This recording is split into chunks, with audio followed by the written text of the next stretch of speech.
మీ మనస్సును ఎల్లవేళలా మీరు చేరవలసిన గమ్యం మీదనే ఉంచాలి అని అంటున్నారు మన ప్రీతమ అవతార్ మెహర్ బాబా. మీరు ఎప్పుడూ గుర్తుంచుకోవలసిన విషయం ఏమిటి అంటే, ఆధ్యాత్మికతలో తెలివితేటలు, బాహ్య జీవన విధానం ప్రధానం కావు. మీ హృదయంలో కలిగే భావనలు, ఆంతరంగిక అనుభూతులు మాత్రమే లెక్కలోనికి వచ్చేవి. మీరు ఈ ప్రపంచంలోనే జీవిస్తూ మీ బాధ్యతలను నిర్వర్తిస్తూనే ఆధ్యాత్మికంగా ఉండాలి. మీరు ప్రపంచం నుండి పారిపోనక్కర్లేదు. మీ పట్ల, ఇతరుల పట్ల మీకున్న బాధ్యతల నుండి తప్పించుకోవాల్సిన అవసరం లేదు. మీకు అప్పగించబడిన బాధ్యతలను నిర్వర్తిస్తూనే ఈ ప్రపంచంలో జీవించండి. కానీ మీ మనసును ఎప్పుడూ మీరు చేరవలసిన గమ్యం మీదనే ఉంచుకోండి. ఆంతరంగిక జీవనం, దానిలో ఉండే అనుభూతుల గురించి తపనను కలిగి ఉండండి.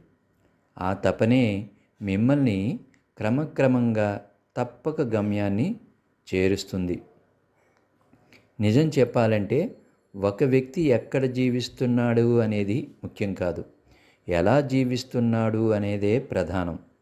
ఒకని మనస్సు పూర్తిగా ప్రాపంచిక మాయలో మునిగిపోయి ఉన్నప్పుడు, అతడు ప్రపంచానికి దూరంగా ఎక్కడో కొండల్లోనో గుహల్లోనో జీవిస్తున్నప్పటికీ ఆధ్యాత్మికంగా ఏమాత్రమూ పురోభివృద్ధి సాధించలేదు.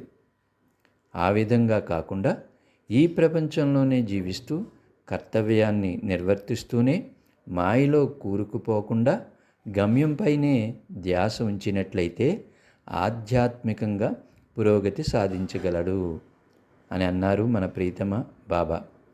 ఎన్ని తపస్సులైనా, ఎన్ని సాధనాలైనా, ఎంతటి ధ్యానమైనా సరే నా ముందు వాటికి స్థానం లేదు.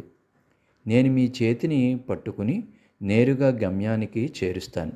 అయితే మీరు కూడా నా చేతిని పట్టుకుని ఉండాలి కదా. కేవలం నా గురించే ఆలోచించండి, నన్ను గురించే మాట్లాడండి. నా స్మరణయే శాశ్వతమైనది.